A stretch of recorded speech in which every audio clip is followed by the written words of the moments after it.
அனைவருக்கும் வணக்கம். இன்னைக்கு கடலூர் மாவட்டத்தை சேர்ந்த ஜாரோஸ் நிறுவனத்திற்கு அவங்க ஒரு 5 ஆண்டு 6 ஆண்டு கால வேள்வியா ஒரு நம்ம ஊர்ல இருந்து கொண்டாடணும், நம்ம ஊர்ல இருந்து ஒரு ஆப் கொண்டாடணும். அந்த ஆப் வந்து எல்லா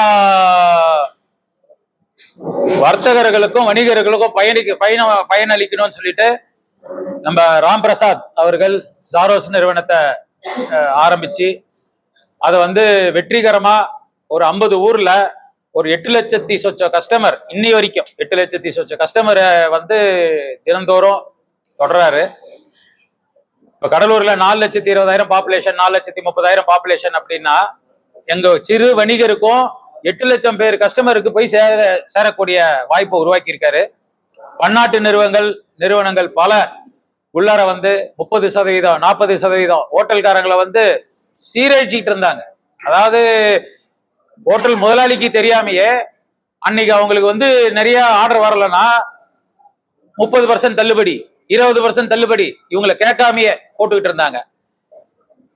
திடீர்னு பார்த்தா மாச கடைசியில வரும் 2 லட்ச ரூபா 3 லட்ச ரூபா ஒரு ஹோட்டலுக்கு பில்லு.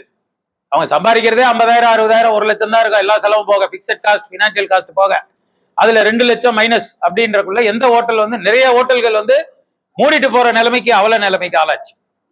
இதை வந்து கருத்துல கொண்டு இன்னைக்கு ஜாரோஸ் நிறுவனம் சப்ஸ்கிரிப்ஷன் மோட்ல மாசம் நீ 3000 கட்டு, ஹோட்டல்ல என்ன விலையோ அதே விலைக்கு உனக்கு வீட்டுக்கு டெலிவரி கொடுப்போம். நீ கடைக்காரங்க மல்லிகை கடை, அரிசி கடை, மருந்து கடை, எந்த ஒரு கடை பிரிஸ்கிரிப்ஷன் இருந்தா மருந்து கடையில இருந்து அரிசி கடை எல்லாத்துலயும் இருந்தோம், டாஸ்மாக் ஒண்ணு தவிர மிச்சம் எல்லாத்தையும் இவங்க வந்து வீட்டுக்கு அதே விலையில, கடை என்ன விலையோ அதே விலையில டெலிவரி பண்றாங்க. அது மட்டும். வணக்கம், நான் ராம்கி நாராயணன், கடலூர் டிஸ்ட்ரிக்ட் ஹோட்டல் அசோசியேஷனோட பிரசிடென்ட். நாங்க ஜாரோஸ் ஆப்பை ஏன் செலக்ட் பண்ணோம்னா, ஜாரோஸ் ஆப் டிரான்ஸ்பரண்ட் மாடலா இருக்கு. இப்போ பன்னாட்டு நிறுவனங்கள் இப்போ பண்ணிட்டு இருக்கிற பிரச்சனை என்னன்னா, அவங்க கமிஷன்ஸ் ஜாஸ்தியா சார்ஜ் பண்றாங்க, ஹிடன் சார்ஜஸ்ன்னு நிறைய இருக்கு. இப்போ ஜாரோஸ் வந்து சப்ஸ்கிரிப்ஷன் மாடல்ல வந்திருக்காங்க. சப்ஸ்கிரிப்ஷன் மாடல்ல வரும்போது எங்களுக்கு டிரான்ஸ்பரண்டா இருக்கு, எங்களுக்கு ஹேண்டில் பண்றதுக்கு ஈஸியா இருக்கு.